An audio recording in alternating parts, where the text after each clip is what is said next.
अगर हम समझेंगे कि हमारी कदम गलत रास्ते पे जा रही है तो हेलो दोस्तों, कैसे हैं आप लोग। उम्मीद करती हूँ बहुत अच्छे होंगे। हम भी ठीक हैं। दोस्तों, आप सभी से एक बात कहना चाहते हैं। पता नहीं मैंने किसी का सोना चांदी हीरा जवाहरात चुरा लिया है। लोग हमारे पीछे हाथ धोकर पड़े हैं। हमें तो समझ में नहीं आता है कि हमने लिया क्या है उनका। और अगर लिया भी है तो आप बेशक मांग सकते हैं। आपने दिया है तो आपका भी अधिकार है मांगने का, या नहीं लिया है। और सबसे बड़ी बात ये है, चाहे कोई अपना हो चाहे कोई पराया हो, जो रिस्पेक्ट देगा उसी को रिस्पेक्ट मिलेगी। जो प्यार देगा बदले में उसी को ही प्यार मिलेगा। हम इतने भी पागल नहीं हैं कि कोई मुझको गाली देगा और मैं चुपचाप बैठकर सुनूंगी। जुबान हमको भी दिया है भगवान ने, हमें भी आता है जवाब देने, वो चाहे घर का भी हो चाहे बाहर का।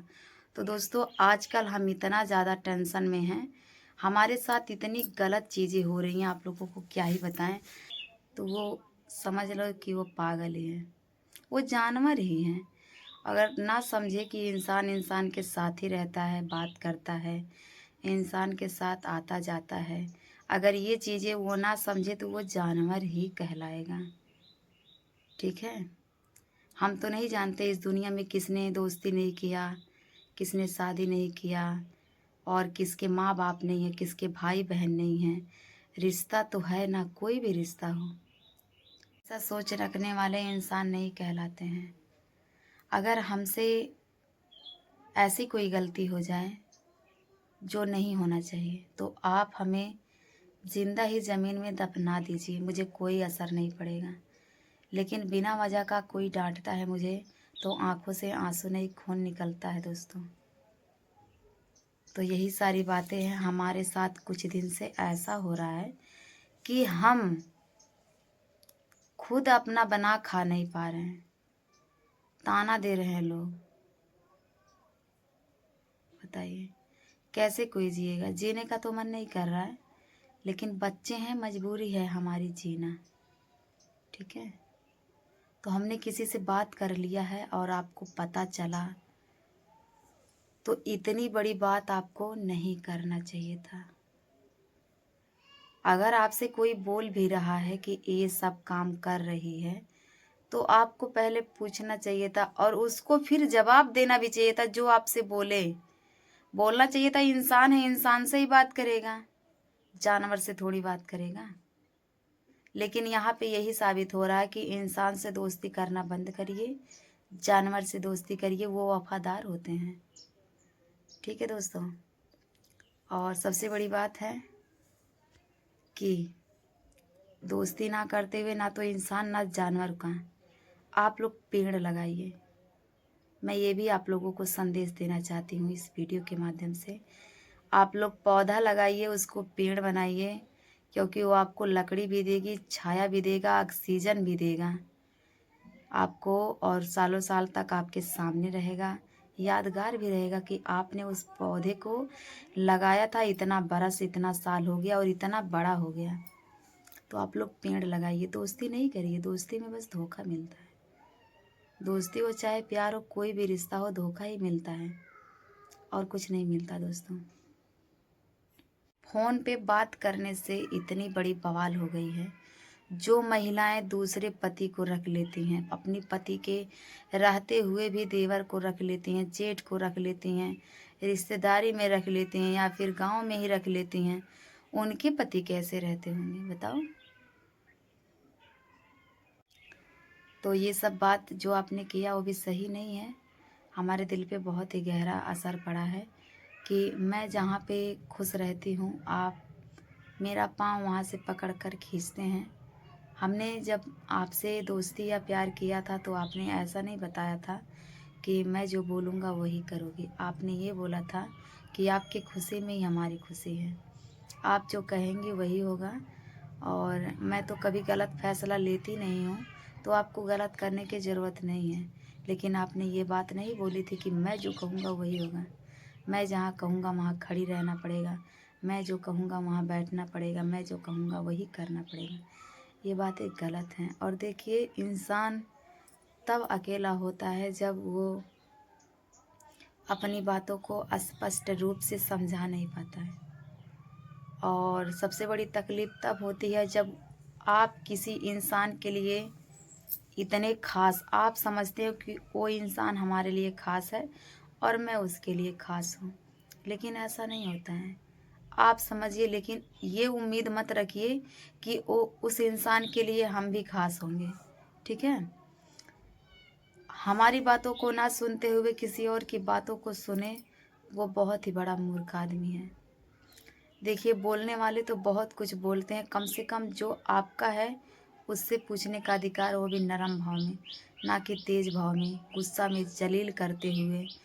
और एक ही बात को बार-बार बोलने से गलत सही गलत नहीं होता है और गलत सही नहीं हो जाता है। भी बात हुआ है, आप सावधारा भी पूछ सकते थे।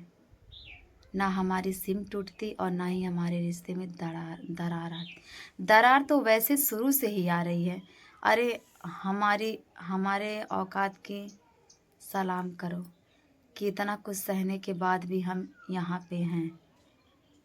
नहीं तो हमारा भी मन है, हमारा भी दिल है, दुखता है, तकलीफ़ होती है हमें भी। कितनी बार कोशिश किया है कि मैं यहाँ से चली जाऊँगी, लेकिन नहीं जा पाती। क्यों? आपने मुझे भले ही प्यार से अपनाया ना हो, लेकिन मैंने इस रिश्ते को प्यार से अपनाया है। कोई भी रिश्ता अगर मैं अपनाती हूँ तो प्यार से ही अपनाती हूँ, ना कि किसी दबाव में आके। मुझे ये रिश्ता मंजूर था तब मैंने अपनाया था। अगर आपको ऐसा लगता है कि आपको हम ज़रूरत हैं तब आपने मुझे अपनाया है, तब तो समझो हमारे साथ धोखा हुआ है। और दूसरी बात, हम ज़िंदगी में ऐसा कोई काम भी नहीं करेंगे जिससे आपको परेशानी हो, तकलीफ़ हो और आपको शर्मिंदगी का सामना करना पड़े। अगर मान लो ज़िंदगी में हम एक बार वो काम कर दिए हैं तो क्या बार बार वही काम करेंगे? आप ही बताइए। मैं बार बार वही काम थोड़ी करूँगी।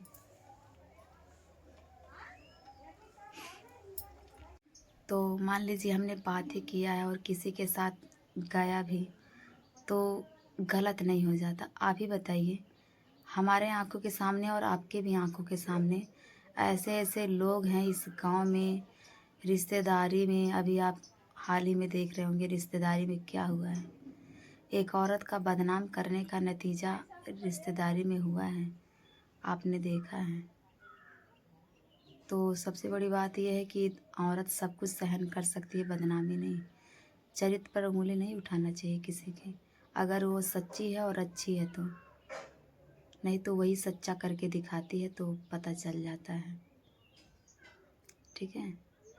आप खुद देख रहे होंगे कि मोहल्ले में क्या हो रहा है, गांव में क्या हो रहा है। कैसे कैसे रिश्ते बना के बैठे हैं लोग, पति के रहते हुए भी। हमने तो इन सब के बारे में कभी सोचा ही नहीं और ना कभी सोचूंगी। हमेशा मैं एक ही बात सोच रही हूँ कि मैंने बस उनसे बात की, आपको इतना तकलीफ़ हुआ है। अगर काश कोई और होता तो आज तो हम जिंदा ही नहीं होते। और कोई और क्या, मुझे किसी और से बात भी नहीं करना है। ज़िंदगी में धोखा इंसान एक भी खाता है, बार बार थोड़ी खाता है। कदम बहुत ही गहराई में, जो कि वहाँ से निकलना बहुत मुश्किल है और निकलना भी नहीं चाहती, क्योंकि हमारी जो ज़िंदगी है अब वो हमारी नहीं है, हमारे बच्चों की है। मेरे 3 प्यारे प्यारे बच्चे हैं। मान लो अगर हम अभी सुख नहीं कर रहे तो क्या पता आगे चलकर हमें बहुत ही ज़्यादा सुख और शांति मिले। इतना कुछ होने के बावजूद भी मेरा कुछ भी नहीं है। दूसरी बात तो मुझे ये भी बहुत तकलीफ़ होता है कि इतना सब कुछ है हमारे पास, उसके बाद भी कुछ भी नहीं है मेरा। सब कुछ रहते हुए भी मेरा कुछ भी नहीं है, इस बात का तो और भी मुझे तकलीफ़ होता है। इतने सारे धन दौलत का क्या फ़ायदा जब उस घर में बहू ना खुश हो, बीवी ना खुश हो, एक माँ ना खुश हो। बताइए। सारी दुख परेशानी अकेले झेलते भी हैं, ऊपर से आप भी जलील करते हो। सही बात है, अच्छी बात है जो आप करते हैं। एक तो हमारे सुख दुख में आप रहते नहीं हो साथ, इतनी दूर रहते हैं, ऊपर से अगर कोई कुछ बोल भी दिया है तो उस बात को सुनकर आप तुरंत हमसे लड़ाई झगड़ा करने लगते हैं। तो क्या ये अच्छी बात है? बहुत गलत बात है। कम से कम उसको पूछिए, जांचिए क्या हुआ क्या नहीं हुआ। सब अपने ही हैं, मैं कोई अलग से थोड़ी ना रिश्ता बना रही हूँ। जहाँ आप लोग रिश्ता बनाए हुए हैं वहीं मैं भी बना रही हूँ। हमारा अलग से कोई रिश्ता नहीं है कहीं भी। तो इस गलत फहमी में मत रहिए कि मैं कोई गलत काम करूँगी और कर रही हूँ। बिल्कुल नहीं कर सकती। और दूसरी बात देखिए, अगर आपका कहीं रिश्ता है, व्यवहार है, तो हम आपको नहीं मना कर रहे हैं कि आप यहाँ ना जाओ, वहाँ ना जाओ, इनसे ना बात करो, उनसे ना बात करो। तो आपको कोई भी अधिकार नहीं, आपको भी, आप लोगों को भी कोई अधिकार नहीं है कि आप लोग मुझे मना करें, क्योंकि मैं छोटी बच्ची हूँ नहीं। सही गलत का फ़र्क मुझे भी पता है, क्या करना चाहिए क्या नहीं करना चाहिए मुझे भी पता है। तो किसी के कहने से किसी के रिश्ते को बर्बाद नहीं करना चाहिए, खासकर अपनी रिश्ता। लोग किसी सबके बातों में आके अपनी रिश्ता बर्बाद कर लेते हैं। आप वही काम करते हो, बार बार करते हो ये काम, बार बार वही काम करते हो। आपको पहले से पता था कि मैं किससे बात करती हूँ। आपके रहते हुए भी कई बार फ़ोन आया है, मैंने बात किया है, तब तो आप कोई सवाल नहीं किए। पता नहीं उस दिन क्या बोल दिया गया आपको कि मतलब इतना आग बबूला होकर मुझे उल्टा सीधा बोलने लगे और मुझे मजबूरन सिम तोड़ना पड़ा, क्योंकि आपने ही बोला है किसी से बात नहीं करना। जब किसी से बात ही नहीं करना है तो सिम रख कर क्या करेंगे? इसीलिए हम किसी से बात भी नहीं कर रहे हैं और सिम को तोड़ भी दिया। कोई ज़रूरत नहीं है हमें किसी की। जब हमारे तकलीफ़ को कोई नहीं समझेगा तो हम किसी से बात करके क्या फ़ायदा है, चाहे वो अपना हो चाहे कोई पराया हो। बहुत झेल लिया है इस घर में, अब मत झेलाओ। जैसे भी आधी ज़िंदगी कटी है बहुत बेकार कटी है। आगे हमारी दशा और स्थिति दोनों बदल रही है। बच्चे बड़े हो रहे हैं। आपसे निवेदन है कि बच्चों के सामने कोई तमाशा ना करें जिससे मुझे अपनी जान गंवानी पड़े। हमें अपनी जान देने में ज़रा भी संकोच नहीं आएगा, ज़रा भी हिचकिचाएंगे नहीं हम। ऐसा काम मत करिए कि हम कुछ भी कर बैठें अपने साथ। और मुझे मरने का भी शौक़ नहीं है, क्योंकि हमारे पास बच्चे हैं। अब मैं यही सोच रही हूँ, मेरे पास कोई नहीं है, बस हमारे बच्चे हैं। मैं बच्चों के लिए जी रही हूँ और उन्हीं के लिए जीऊँगी। आप लोग मुझे मजबूर मत करिए कि मैं मरूँ, नहीं तो वो भी हो सकता है, उसकी भी कोई गारंटी नहीं है। तो दोस्तों, हम कुछ दिन से परेशान हैं। आप लोग लाइव पर देखते होंगे, रेनू भाभी बहुत ही ज़्यादा हंसती है, बातें करती हैं, बहुत अच्छी हैं। लेकिन अंदर से जब इंसान तकलीफ़ होता है तो चेहरे पे मुस्कान दिखाने के लिए लाता है, ठीक है। तो वही हाल मेरा है। चेहरे पे मुस्कान आने से कोई फ़ायदा नहीं होता है जब तक इंसान का मन प्रसन्न ना हो, उसकी ज़िंदगी में लोग अच्छे व्यवहार ना करें। तो यही सारी बातें हैं। बहुत गलत हुआ है, जो भी हुआ है बहुत गलत हुआ है। आज 15-20 दिन से जो भी हमारे साथ हो रहा है बहुत गलत हो रहा है और अकेले सब कुछ मैनेज कर रहे हैं। तो आप लोग बुरा मत मानिएगा कि मैंने कोई गलत काम किया है, और लोगों की तरह आप लोग भी फ्रेंड गलत मत समझिएगा। मैं कोई गलत काम करने से पहले 100 बार सोचती हूँ, और मुझे लगता है ये काम गलत है तो उसको मैं ना तो हाथ लगाती हूँ ना मैं वहाँ कदम रखती हूँ। तो फ़िलहाल यही सारी बातें थे जो आप लोगों से करना चाहते थे और कर लिए हैं। आप ही लोग बताइए, क्या मैंने ब्लॉग में जो सारी बातें बोला है उसमें से कोई गलत आप लोगों को बातें लगा हो तो आप लोग प्लीज़ माफ़ करिएगा। लेकिन जो भी हमारे दिल में था, जो भी हमें तकलीफ़ थी, मैंने बता दिया। बाकी आप लोगों की मर्ज़ी, अच्छा लगा या नहीं कमेंट करके ज़रूर बताइएगा। मिलते किसी नेक्स्ट ब्लॉग में, तब तक के लिए बाय बाय दोस्तों।